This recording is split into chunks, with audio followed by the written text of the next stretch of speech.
Hey everybody, welcome back to the Print 3D channel. Today is December 18th, and that means day 252 of the 3DP 365 project. And on today's episode, as we continue to print out stuff for the holidays, I found this really cool little Christmas tree model that'll be a perfect addition for the desktop holiday decorations.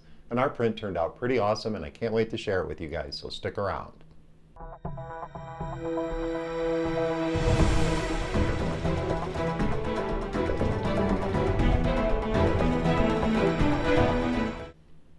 Hey everybody, welcome back, and thank you for joining me here for day 252 of the 3DP 365 project. As I was saying in the introduction, I was looking for something kind of small to print out for the holiday season that would look really cool as a desktop decoration. And I printed out a couple other small things, and I wanted something such as a tree to join them. Now I do have that really cool spinning Christmas tree, but I have that set up somewhere else. I wanted something just to set up as a small table decoration. And while browsing around on Thingiverse, I found this really cool Christmas tree model. Now when you look at it straight on like this, it really doesn't look like a Christmas tree at all. But as you slowly turn or look at it from above, you can see all the branches come out. And I really like that design. This is actually a remixed version of the original too, but I'll put both links down in the description.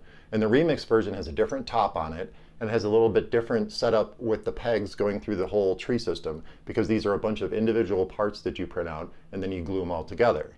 And once we had the model downloaded from Thingiverse, we sent it over to Simplify 3D for slicing. In Simplify 3D, I used a 0.2mm layer height with 3 top layers, 3 bottom layers, and 3 perimeters, and I also used 10% infill on the print. Now I did separate the parts into 2 different build plates to address the speed, because these smaller parts definitely didn't want to be printed out at the same speed I could print out these other parts, even though they were all on the build plate at the same time. So what I did is I separated them out into 2 build plates, where I set the first set of, the first 3 pieces of the top of the tree plus the tree stand at 30 millimeters per second, and for the rest of the model I did it at 40 millimeters per second. And this is some of that Matter Hackers Standard Series filament. This is their forest green color, so it's the perfect color for a Christmas tree.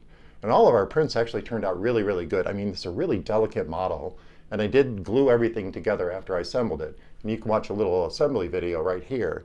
And it didn't take very long. I did have to sand a little bit, or trim out a little bit, where the pegs joined in with each of the little branch levels, only because I had a little bit of elephant footing, because I did cover the entire build plate as best as I could on my gMax 1.5 XT Plus to take advantage of that big build plate. So there were some areas that were a little bit squashed, and there are some areas that were perfect. So I did have to trim out the little holes that join each of the branch levels together. But other than that, everything fit together really, really nice. And then I just glued everything together to make sure it was one piece and it wouldn't fall apart. And the print itself, like I said, it turned out really, really nice. I mean, like I said, it is a very delicate model, so it's not something that can be handled. So once I glued it together, I know this is something that's just going to sit there and be something really cool to look at. And like I said, I'm super happy with the print. It turned out really, really cool. I really love this design. I could definitely gMax size this at some point and make a much larger version of it, because I could just take the bottom level of branches into Simplify 3D and scale it up as big as the gMax's print bed. And then whatever that scale is, I can apply to the rest of the model and it'll turn out perfect. But for now, I have a cute little Christmas tree to add to my really cool desktop holiday decorations. Well, that about wraps it up for day 252 of the 3DP 365 project. If you're looking for ways to support the channel, check out those affiliate links down in the description. And of course, don't forget to subscribe to the channel. Comment, like, and share those videos, and I'll see you guys tomorrow.